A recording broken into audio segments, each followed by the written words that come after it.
घर में जूते और चप्पल इस दिशा में भूल से भी ना रखें, आती है दरिद्रता। इसी के साथ इस वीडियो में हम जानेंगे कुछ ऐसे महत्वपूर्ण वास्तु नियमों के बारे में जो अगर आपके घर में भी आप रोजाना अपना लें तो आपको जीवन में सफल होने से कोई भी नहीं रोक सकता। तो पूरी जानकारी के लिए इस वीडियो को अंत तक जरूर देखिएगा। नमस्कार दोस्तों, स्वागत है आप सभी का एक बार फिर से। दोस्तों सच्ची श्रद्धा से कमेंट्स में जरूर लिखे हर हर महादेव। दोस्तों हमारा व्यवहार, हमारा आचरण और हमारी आदतें ही हमारे जीवन की दशा और दिशा को निर्धारित करती है। वास्तुशास्त्र के अनुसार व्यक्ति के व्यवहार, आचरण और उसकी आदतों का उसके जीवन पर गहरा प्रभाव पड़ता है। अगर हमारी आदतें वास्तुशास्त्र के अनुसार होती है तो हमारे जीवन की उन्नति होती है, और अगर हमारी आदतें, हमारा आचरण वास्तु के नियमों के विपरीत हो तो हमारे जीवन की अधोगति होती है।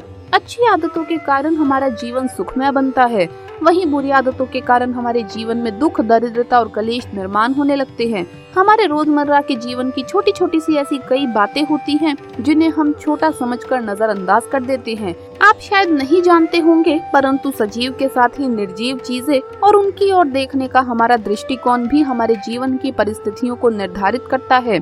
हमारे जूते चप्पल हमारे लिए कितने महत्वपूर्ण है ये हम सभी जानते हैं, और उनके रखरखाव को लेकर भी हम कई गलतियां करते हैं और अपने जीवन में दुर्भाग्य लेकर आते हैं। जूते और चप्पल पैर में पहने जाने वाले साधन है, अतः हमारे शरीर की सारी नकारात्मक ऊर्जा उन्हीं से होकर निकलती है।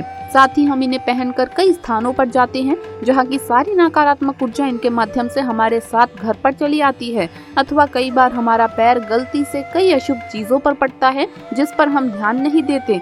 इसका शुभ प्रभाव भी हमारे जीवन पर पड़ता है। दूसरी सबसे बड़ी भूल हम ये करते हैं कि हमारे जूते और चप्पल कई बार दूसरों को पहनने के लिए हम दे देते हैं। ऐसा करना वास्तु के दृष्टिकोण से बहुत ही गलत माना गया है। साथ ही हमें ये भी ध्यान में रखना चाहिए कि हम दूसरों के जूते चप्पल कभी ना पहने। चाहे तो आप नंगे पैर ही चलकर जाएं, लेकिन भूल से भी कभी भी दूसरों के जूते चप्पल नहीं पहनने चाहिए।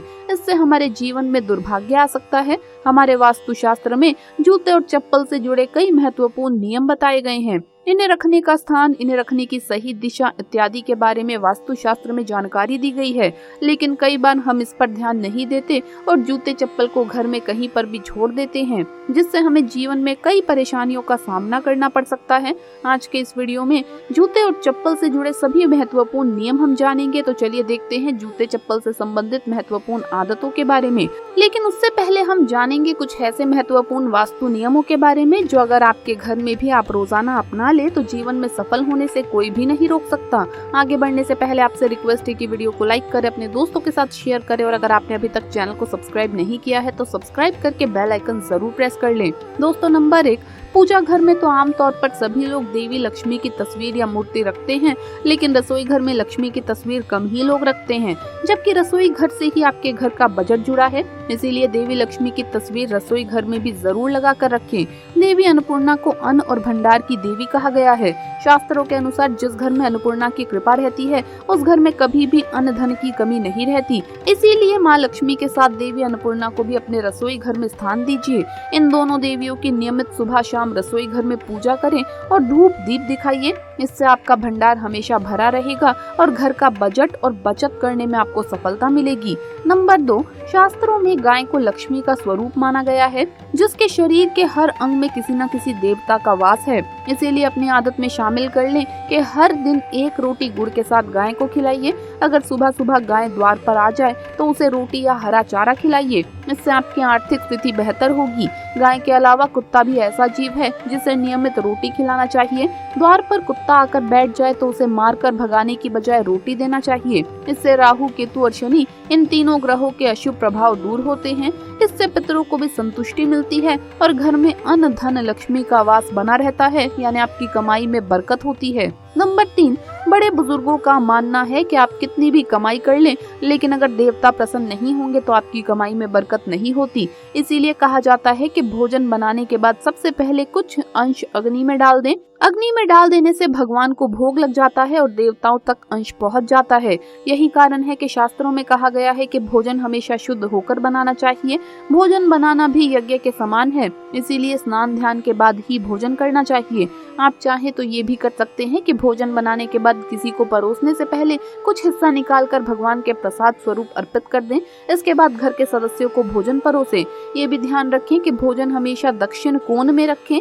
चलिए अब जानते हैं जूते और चप्पल से संबंधित बेहद जरूरी नियम के बारे में। सबसे पहली बात, अपने घर में जूते और चप्पल को भूलकर भी पूर्व, उत्तर, ईशान और आग्नेय दिशा में ना रखें, क्योंकि पूर्व दिशा सूर्य और इंद्र भगवान की होती है। इस दिशा में जूते चप्पल रखने से वास्तु दोष उत्पन्न होता है और सूर्य जो कि प्रगति का प्रतीक है, इस दिशा में जूते चप्पल रखने से हमारी प्रगति में बाधाएं उत्पन्न होने लगती है। उत्तर दिशा में धन के देवता कुबेर की दिशा है। इस दिशा में जूते चप्पल रखने से दरिद्रता आती है।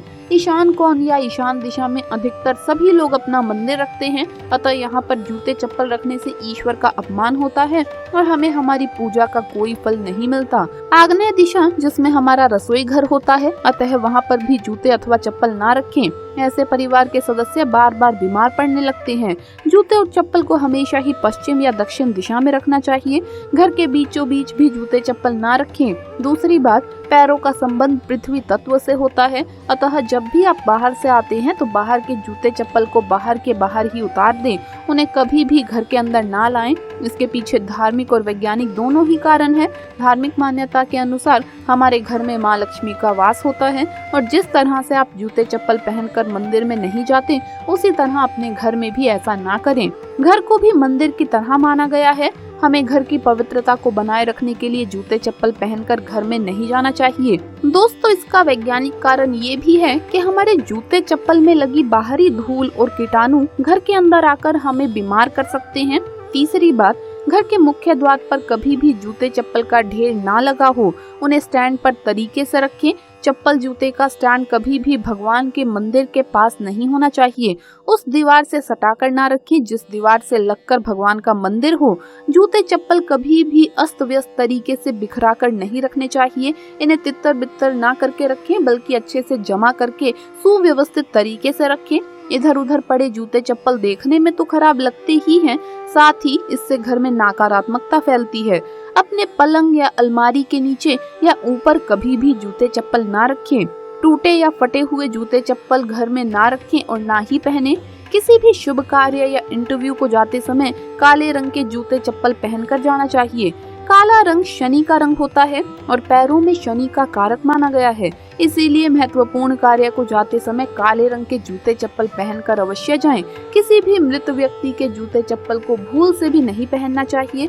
इससे घर की सुख शांति पर असर पड़ता है। तो दोस्तों, इस प्रकार से जूते और चप्पल से जुड़े महत्वपूर्ण वास्तु नियम आप सभी को ध्यान में रखने चाहिए। तो दोस्तों, आपको ये वीडियो कैसा लगा हमें कमेंट्स में जरूर बताएं। इस वीडियो को लाइक करें, अपने दोस्तों के साथ शेयर करें और अगर आपने अभी तक चैनल को सब्सक्राइब नहीं किया है तो सब्सक्राइब करके बेल आइकन जरूर प्रेस कर ले। जल्द मुलाकात होगी अगली वीडियो में। तब तक के लिए सभी भक्तों को हर हर महादेव, जय महाकाल।